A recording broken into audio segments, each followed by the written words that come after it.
ரொம்பவே தந்திரமா மற்ற உயிரினங்களை ஏமாற்றி தன்னுடைய குஞ்சுகளை பாதுகாக்கக்கூடிய, தன்னுடைய குஞ்சுகளுக்காக உயிரை கொடுத்து பாதுகாக்கக்கூடிய இந்த பறவைகளை பற்றி தான் இன்னைக்கு முழுசா தெரிஞ்சுக்குவோம்.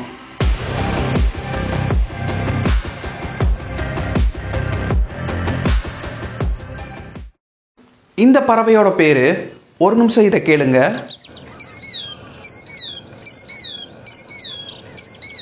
இந்த பறவையோட பேர் தான் கில்டீர். இது மான்களை கொள்ளாது. பின்ன ஏன் கில்டீர் அப்படின்னு பேர் வந்துச்சு அப்படின்னா, இதனுடைய ஒலி எழுப்பும் இந்த சத்தம்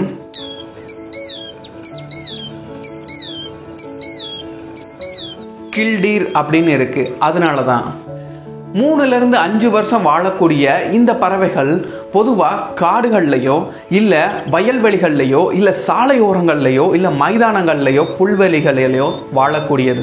அதுவும் கற்களை அமைச்சு சின்ன சின்ன குச்சிகள் அமைச்சு கீழே தரையில் கூடு கட்டி தான் பெரும்பாலும் வாழும்.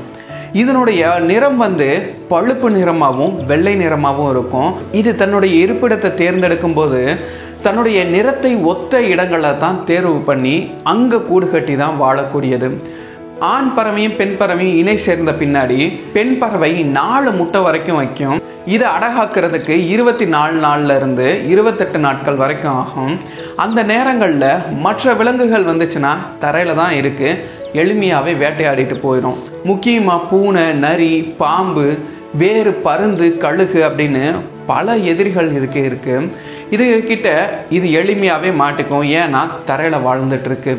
இவ்வளவு ஆபத்து இருக்கிறதுனால வேறு ஏதாவது விலங்குகள் வந்துச்சுன்னா இந்த பறவையை விரட்டி விட்டு குஞ்சுகளையோ இல்லாட்டி முட்டைகளையோ சாப்பிட்டு போயிடும். இந்த ஆபத்துல இருந்து தப்பிக்கிறதுக்காகத்தான் ஒரு தந்திரத்தை இது பயன்படுத்துது. இப்போ ஒரு பூனையே வருதுன்னு வச்சுப்போம்.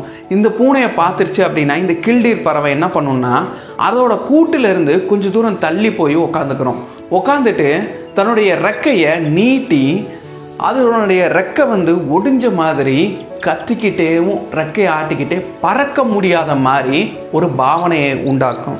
அதனால இப்போ பூனையோ நரியோ ஏதாவது வந்துச்சுன்னா இதனுடைய கூடு நோக்கி போகாம, அதாவது முட்டைகளையோ குஞ்சுகளையோ எடுக்க போகாம, இப்படி பாதிக்கப்பட்ட இந்த பறவையை பிடிக்கிறது ரொம்பவே எளிமையாக இருக்கும் அப்படின்னு சொல்லி வேகமாக போய் இந்த பறவையை பிடிக்க போகும்.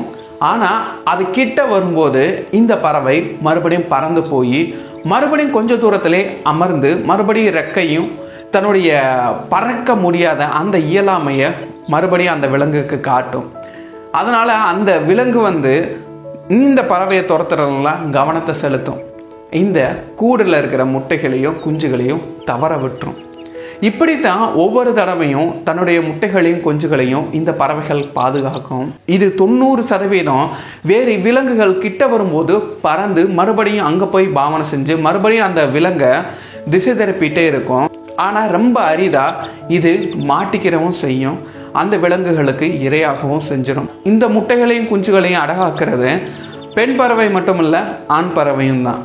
பெரும்பாலும் பெண் பறவைகள் பகல் நேரத்திலையும் இரவு நேரங்களில் ஆண் பறவைகளும் அடகாக்குது.